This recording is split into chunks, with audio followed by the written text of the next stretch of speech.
نادر شاہ سختی کے یہ دن کبھی نہیں بھولے اور نہ ہی ان دنوں کے ساتھیوں کو، خاص طور پر اپنی ماں اور بھائی ابراہیم کو۔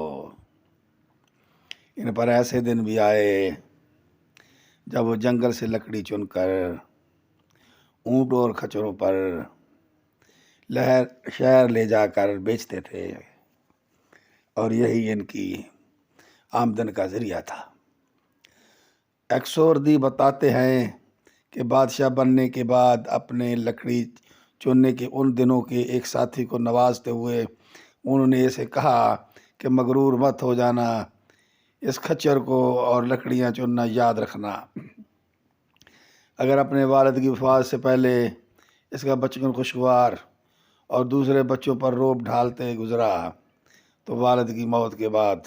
غربت کی وجہ سے وہ اپنے ساتھیوں سے کٹ گئے، جس سے اب وہ ان فٹ ہے۔